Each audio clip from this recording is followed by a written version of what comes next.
അസ്സാം വലൈക്കും dear friends. ഇന്നത്തെ നമ്മുടെ സ്പെഷ്യൽ നിങ്ങൾ ആരും ഇതുവരെയും ട്രൈ ചെയ്ത് നോക്കിയിട്ടില്ലാത്ത ഒരു അടിപൊളി വെറൈറ്റി റെസിപ്പിയാണ്. നമ്മുടെ ഈ വീഡിയോ കണ്ടുകൊണ്ടിരിക്കുന്ന സമയത്ത് നിങ്ങൾക്ക് ഇഷ്ടപ്പെടുകയാണെങ്കിൽ ഒന്ന് ലൈക്ക് ചെയ്തേക്കണേ. അതുപോലെ തന്നെ നമ്മുടെ ഈ ചാനൽ ആദ്യമായിട്ട് കാണുന്നവരും ഇതുവരെയും സബ്സ്ക്രൈബ് ചെയ്യാത്തവരും പ്ലീസ് ഒന്ന് സബ്സ്ക്രൈബ് ചെയ്തേക്കണേ. ഞാനിടുന്ന വീഡിയോസ് ഉടനടി കിട്ടുന്നതിനായി സബ്സ്ക്രൈബ് ബട്ടന്റെ തൊട്ടടുത്ത് കാണുന്ന ബെല്ലൈക്കൺ കൂടി ക്ലിക്ക് ചെയ്തിട്ട് ഓൾ എന്ന ഓപ്ഷൻ എനേബിൾ ചെയ്യാനും മറക്കല്ലേ.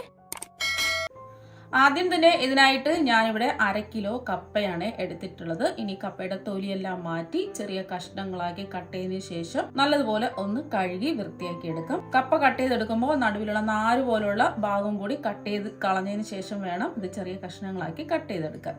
ഇപ്പൊ കപ്പയുടെ തൊലിയെല്ലാം മാറ്റിയതിന് ശേഷം ചെറിയ കഷ്ണങ്ങളായിട്ട് കട്ട് ചെയ്ത് നല്ലതുപോലെ കഴുകി വൃത്തിയാക്കി എടുത്തിട്ടുണ്ട്. ഇതിന്റെ നടുവിലുള്ള ഒരു മഞ്ഞ പോലുള്ള നാര് മാറ്റിയിട്ടുണ്ട്. ഇവിടെ ഒരു നാര് പോലുള്ള ഭാഗമുണ്ട്, അതൊന്ന് എടുത്ത് മാറ്റിയിട്ട് വേണം ചെറിയ കഷ്ണങ്ങളായിട്ട് കട്ട് ചെയ്തെടുക്കാൻ. നല്ലതുപോലെ കഴുകി ഇതാ എടുത്തിട്ടുണ്ട്. ഇനി ഈ കപ്പ ഒന്ന് വേവിച്ചെടുക്കുന്നതിന് വേണ്ടിയിട്ട് കുറച്ച് വെള്ളം തിളപ്പിക്കാൻ വെച്ചിട്ടുണ്ട്. ഈ വെള്ളം ഒന്ന് തിളക്കട്ടെ. ഇപ്പൊ വെള്ളം തിളച്ചിട്ടുണ്ട്. ഇനി കഴുകി വൃത്തിയാക്കി എടുത്ത കപ്പ ഈ വെള്ളത്തിലേക്ക് അങ്ങ് ഇട്ട് കൊടുക്കും.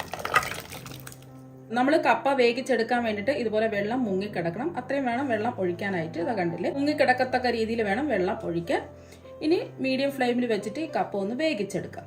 ഇനി ഈ കപ്പ പകുതി ഒന്ന് വെന്ത് വരട്ടെ, മുഴുവനായിട്ട് അങ്ങ് വേവണ്ട, പകുതി ഒന്ന് വെന്ത് വരട്ടെ. ഇപ്പൊ നമ്മൾ കപ്പ വേകാൻ വെച്ചിട്ട് ഒരു 5 മിനിറ്റ് കഴിഞ്ഞിട്ടുണ്ട്. പകുതി വേവ് ആയിട്ടുണ്ട്. അപ്പൊ നമുക്ക് കാണുമ്പോൾ തന്നെ മനസ്സിലാക്കാൻ പറ്റും. ചില കപ്പകൾ പെട്ടെന്ന് തന്നെ വെന്ത് കിട്ടും. അങ്ങനെയുള്ള കപ്പയാണെന്നുണ്ടെങ്കിൽ ഒന്ന് തിളച്ചതിന് ശേഷം ഇതിന്റെ വെള്ളം മാറ്റിയിട്ട് വേറെ തിളച്ച വെള്ളം ഒഴിച്ചു കൊടുക്കുക. ഈ കപ്പയിൽ ഒരു കട്ടുണ്ടാവും, അപ്പൊ ആ കട്ട് മാറി കിട്ടുന്നതിന് വേണ്ടിയിട്ടാണ് നമ്മൾ 2 പ്രാവശ്യം തിളപ്പിച്ചെടുക്കുന്നത്. ഇനി ഈ വെള്ളം മാറ്റിയിട്ട് വേറെ തിളച്ച വെള്ളം ഒഴിച്ചു കൊടുക്കുക. ഇപ്പൊ നമ്മള് കപ്പയിലുള്ള വെള്ളം മാറ്റിയിട്ടുണ്ട്. വീണ്ടും ഇതിലേക്ക് പച്ചവെള്ളം ഒഴിക്കരുത്, തിളച്ച വെള്ളം തന്നെ ഒഴിക്കുക. പച്ചവെള്ളം ഒഴിക്കുകയാണെന്നുണ്ടെങ്കിൽ അതിന്റെ വേഗ് നിന്ന് പോകും. അതുകൊണ്ട് നല്ലതുപോലെ തിളച്ചതിന് ശേഷം ഇതിലേക്ക് വെള്ളം ഒഴിച്ചു കൊടുക്കുക.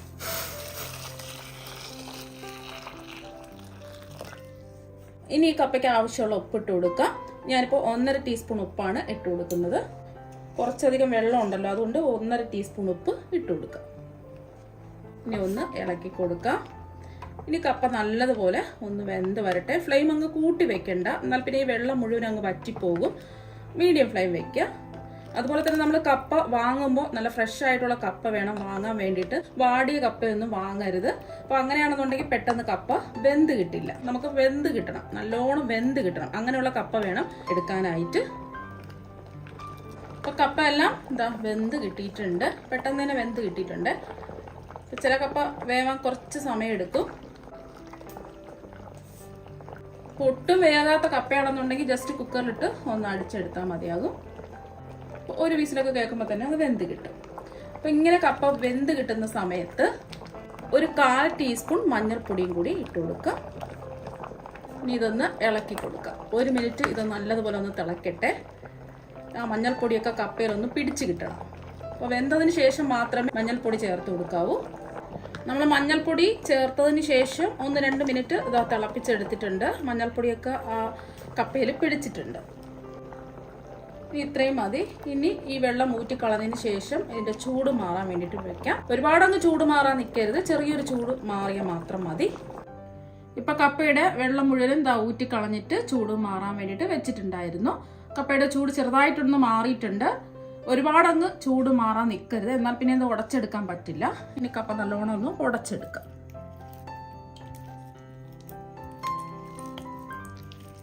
ആ ചെറിയ ചൂടോടുകൂടി തന്നെ ഉടച്ചെടുക്കുക. അപ്പൊ കപ്പ എല്ലാം നല്ലതുപോലെ ഒന്ന് ഉടച്ചെടുത്തിട്ടുണ്ട്. കുഞ്ഞു കുഞ്ഞു കഷ്ണങ്ങളൊക്കെ കിടന്ന കുഴപ്പമൊന്നുമില്ല. ഇനി ചൂടായി കിടക്കുന്ന ഒരു കടായിലേക്ക് 1 ടേബിൾ സ്പൂൺ വെളിച്ചെണ്ണ ഒഴിച്ചു കൊടുക്കാം. വെളിച്ചെണ്ണയോ വേറെ ഏതെങ്കിലും ഓയിലോ എടുക്കുക. ഞാനിപ്പോൾ വെളിച്ചെണ്ണയാണ് 1 ടേബിൾ സ്പൂൺ എടുത്തിട്ടുള്ളത്. എണ്ണ ഒന്ന് ചൂടാവട്ടെ. എണ്ണ ഒന്ന് ചൂടായതിനു ശേഷം 1 ടേബിൾ സ്പൂൺ ഇഞ്ചി ചെറുതായിട്ട് അരിഞ്ഞെടുത്തത് ഇതിലേക്ക് ഇട്ട് കൊടുക്കാം. ചതച്ചെടുക്കുകയോ അല്ലെങ്കിൽ പേസ്റ്റ് ആക്കി എടുക്കുകയോ അല്ലെങ്കിൽ ഇതുപോലെ പൊടിയായിട്ട് അരിഞ്ഞെടുക്കുകയോ ചെയ്യുക. അതുപോലെ തന്നെ ഇതിലേക്ക് 1 ടേബിൾ സ്പൂൺ വെളുത്തുള്ളി ചെറുതായിട്ട് അരിഞ്ഞതും കൂടി ഇട്ട് കൊടുക്കുക. ഇനി ഇതിന്റെ പച്ചമണം മാറുന്നവരെ ഒന്ന് ഇളക്കി കൊടുക്കാം. ഫ്ലെയിം മീഡിയം ഫ്ലെയിം വയ്ക്കുക. അപ്പൊ ഇഞ്ചിയുടെയും വെളുത്തുള്ളിയുടെയും ആ പച്ചമണമൊക്കെ ഒന്ന് മാറി കിട്ടിയിട്ടുണ്ട്. ഒരു 10 സെക്കൻഡൊക്കെ ഒന്ന് ഇളക്കി കൊടുത്താൽ മതിയാവും. ഒരുപാട് വഴന്ന് വരേണ്ട ആവശ്യമൊന്നുമില്ല. ഇനി 1 സവാള പൊടിയായിട്ട് അരിഞ്ഞതും കൂടി ഇട്ട് കൊടുക്കുക. ഞാനൊരു വലിയ സവാളയാണ് എടുത്തിട്ടുള്ളത്. ചെറിയ സവാള ആണെന്നുണ്ടെങ്കിൽ 2 സവാള എടുക്കുക. ഇതൊന്ന് ഇളക്കി കൊടുക്കാം.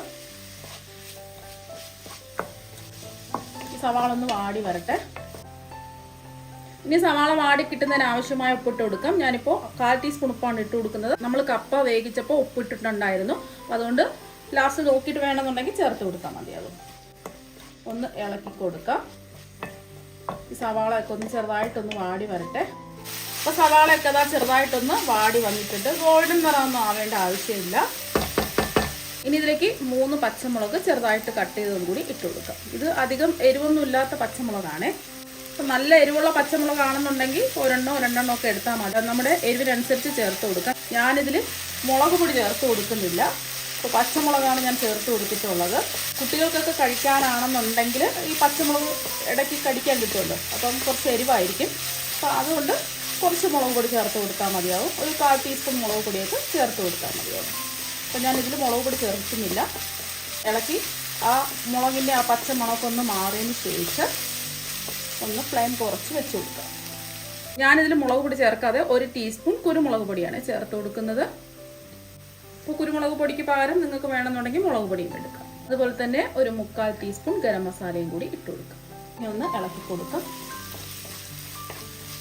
നിങ്ങൾക്ക് വേണമെന്നുണ്ടെങ്കിൽ ഇതിൽ മഞ്ഞൾപ്പൊടി ചേർത്ത് കൊടുക്കാം. ഞാൻ കപ്പ വേവിച്ചപ്പോൾ മഞ്ഞൾപ്പൊടി ചേർത്തിട്ടുണ്ടായിരുന്നു, അതുകൊണ്ട് ചേർത്ത് കൊടുക്കുന്നില്ല. ഇനി ഇതിലേക്ക് നമ്മൾ വേവിച്ച് ഉടച്ചെടുത്ത കപ്പ ഇട്ട് കൊടുക്കാം.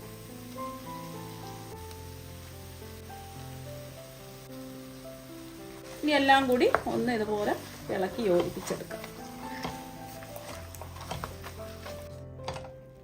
ഇപ്പോൾ അതെല്ലാം ഒന്ന് മിക്സ് ചെയ്തെടുത്തിട്ടുണ്ട്.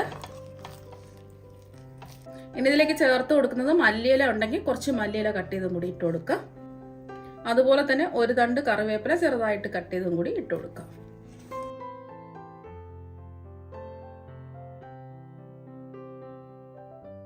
ഇനി എല്ലാം കൂടി ഒന്ന് യോജിപ്പിച്ചെടുക്കാം. ഇപ്പം ഇതെല്ലാം ഒന്ന് യോജിപ്പിച്ച് എടുത്തിട്ടുണ്ട്. ഇനി നിങ്ങൾക്ക് കുറച്ച് എരിവ് വേണമെന്നുണ്ടെങ്കിൽ ഒരു 1/2 ടീസ്പൂൺ ചതച്ച മുളകും കൂടി ഇട്ട് കൊടുക്കാം. ചില്ലി ഫ്ലേക്സ് ആണ്. എരിവ് വേണ്ടാത്തവർക്ക് ഇത് ഒഴിവാക്കാം. ഒന്ന് മിക്സ് ചെയ്തെടുക്കാം.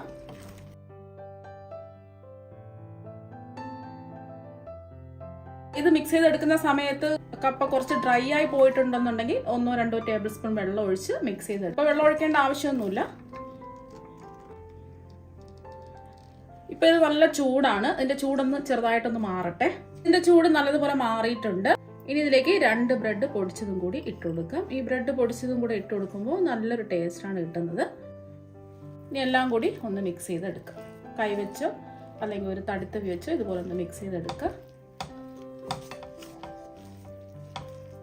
ഈ സമയത്ത് നിങ്ങൾ ഉപ്പൊക്കെ ഉണ്ടോയെന്നൊന്ന് ചെക്ക് ചെയ്ത് നോക്കുക. ആവശ്യമെങ്കിൽ ചേർത്ത് കൊടുക്കുക. എനിക്കിപ്പോൾ ഉപ്പൊക്കെ ആവശ്യത്തിനുണ്ട്, ഇനി ചേർത്ത് കൊടുക്കേണ്ട ആവശ്യമില്ല. അപ്പം നല്ലോണം ഒന്ന് മിക്സ് ചെയ്ത് ഇതായി എടുത്തിട്ടുണ്ട്. ഇത്രയും മതി.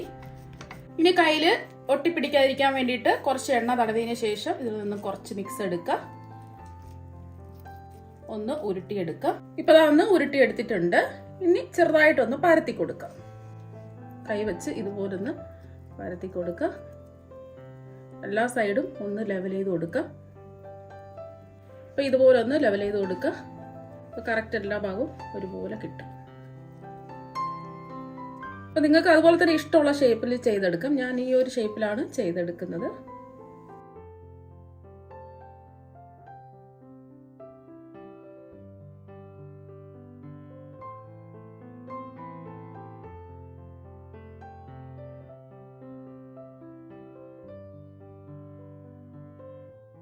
അപ്പോൾ എല്ലാം ഒന്ന് ഉരുട്ടി പരത്തി എടുത്തിട്ടുണ്ട്.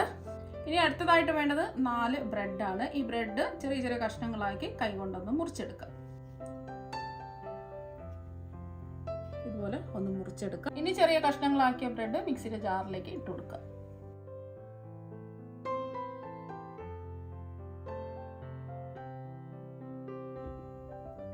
ഇനി ബ്രെഡ് ജസ്റ്റ് ഒന്ന് പൊടിച്ചെടുക്കാം.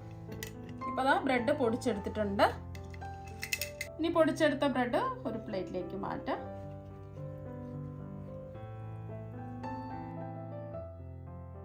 ഇനി ഒരു ബൗളിലേക്ക് 2 കോഴിമുട്ട പൊട്ടിച്ചത് ഒഴിച്ചു കൊടുക്കാം. ഇനി ഇതിലേക്ക് ഒരു 1/4 ടീസ്പൂൺ കുരുമുളക് പൊടിയും കൂടി ഇട്ട് കൊടുക്കാം. ഇനി ആവശ്യത്തിനുള്ള ഉപ്പിട്ട് കൊടുക്കും. ഒരു 2 നുള്ള ഉപ്പാണ് ഇട്ട് കൊടുക്കുന്നത്. ഇനി മുട്ട ഒന്ന് അടിച്ച് പതപ്പിച്ചെടുക്കാം. ഇപ്പൊ മുട്ട അടിച്ച് പതപ്പിച്ചെടുത്തിട്ടുണ്ട്. ഇത്രയും മതി. ഇനി നമ്മൾ ഉരുട്ടി പരത്തി എടുത്തത് മുട്ടയിലിട്ട് ഒന്ന് ഡിപ്പ് ചെയ്തെടുക്കാം.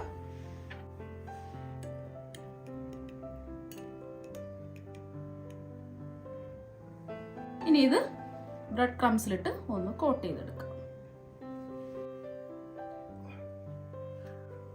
നിങ്ങൾക്ക് വേണമെന്നുണ്ടെങ്കിൽ ഡബിൾ കോട്ടിംഗ് കൊടുക്കാം. ഒരു പ്രാവശ്യം കൂടെ ബ്രെഡിൽ ഒന്ന് കോട്ട് ചെയ്തതിന് ശേഷം വീണ്ടും നമ്മൾ അടിച്ച് പതപ്പിച്ച മുട്ടയിലേക്ക് ഒന്ന് ഡിപ്പ് ചെയ്ത് ഒന്നും കൂടി നമുക്കിതുപോലെ ഒന്ന് കോട്ട് ചെയ്തെടുക്കാവുന്നതാണ്. ഞാൻ ഒറ്റ പ്രാവശ്യമാണ് ഇപ്പോൾ ചെയ്യുന്നത്. അപ്പോൾ ആ ബ്രെഡ് എല്ലാ ഭാഗത്തും ഒന്ന് കോട്ട് ചെയ്തെടുത്തിട്ടുണ്ട്. ബാക്കിയെല്ലാം ഇതുപോലെ തന്നെ നമുക്ക് ചെയ്തിട്ടെടുക്കാം. ഇനി ചൂടായി കിടക്കുന്ന എണ്ണയിലേക്ക് ഓരോന്നായിട്ടിട്ട് ഫ്രൈ ചെയ്തെടുക്കാം.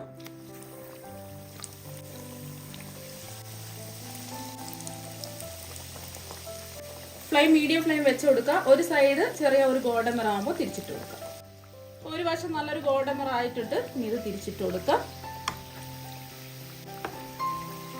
അത് തിരിച്ച് മറിച്ചു വിട്ട് നല്ലൊരു ഗോൾഡൻ നിറമാകുമ്പോൾ എണ്ണയിൽ നിന്ന് കോരി മാറ്റാം.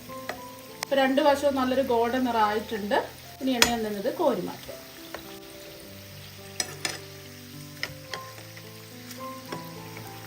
ഇപ്പോൾ കടല ഒട്ടും എണ്ണയൊന്നും കുടിച്ചിട്ടില്ല. ബാക്കിയുള്ളതും ഇതുപോലെ തന്നെ നമുക്ക് ഫ്രൈ ചെയ്തെടുക്കാം. ഇപ്പം അതാ എല്ലാം ഫ്രൈ ചെയ്തെടുത്തിട്ടുണ്ട്. ഒട്ടും എണ്ണയൊന്നും കുടിച്ചിട്ടില്ല. കപ്പ വെച്ചിട്ട് വളരെ എളുപ്പത്തിൽ രുചികരമായിട്ട് ചെയ്തെടുക്കാൻ പറ്റിയ കട്ട്ലറ്റ് ഇതാ ഇവിടെ റെഡി ആയിട്ടുണ്ട്. ഇനി ഇതിൽ നിന്നും ഒരെണ്ണം എടുത്ത് കാണിച്ചു തരാം. ഇനി ഇത് എത്രമാത്രം ക്രിസ്പി ആണെന്നുള്ളത് കാണിച്ചു തരാം. ഇപ്പോൾ കണ്ടില്ലേ, പുറത്ത് നല്ല ക്രിസ്പിയും അകത്ത് നല്ല സോഫ്റ്റും ആണ്. ഇനി ഇതൊന്ന് മുറിച്ചും കൂടി കാണിച്ചു തരാം. അപ്പം നിങ്ങൾ ഒരു പ്രാവശ്യം കപ്പ വെച്ചിട്ട് ഇതുപോലെ കട്ട്ലറ്റ് തയ്യാറാക്കി നോക്കുക. അകത്ത് നല്ല സോഫ്റ്റാണ്, കണ്ടില്ലേ, അകത്ത് നല്ല സോഫ്റ്റും പുറത്ത് നല്ല ക്രിസ്പിയാണ്. നല്ല ചൂടാണ്. കഴിക്കാൻ വേണ്ടിയിട്ട് അടിപൊളി ടേസ്റ്റാണ്. അപ്പോൾ നിങ്ങളെല്ലാവരും ഒരു പ്രാവശ്യം ഇതുപോലെ ഒന്ന് ട്രൈ ചെയ്ത് നോക്കും. തീർച്ചയായും നിങ്ങൾക്ക് എല്ലാവർക്കും ഇഷ്ടമാകും. അപ്പോൾ നമുക്ക് മറ്റൊരു വെറൈറ്റി വീഡിയോ ആയിട്ട് വീണ്ടും കാണാം. താങ്ക്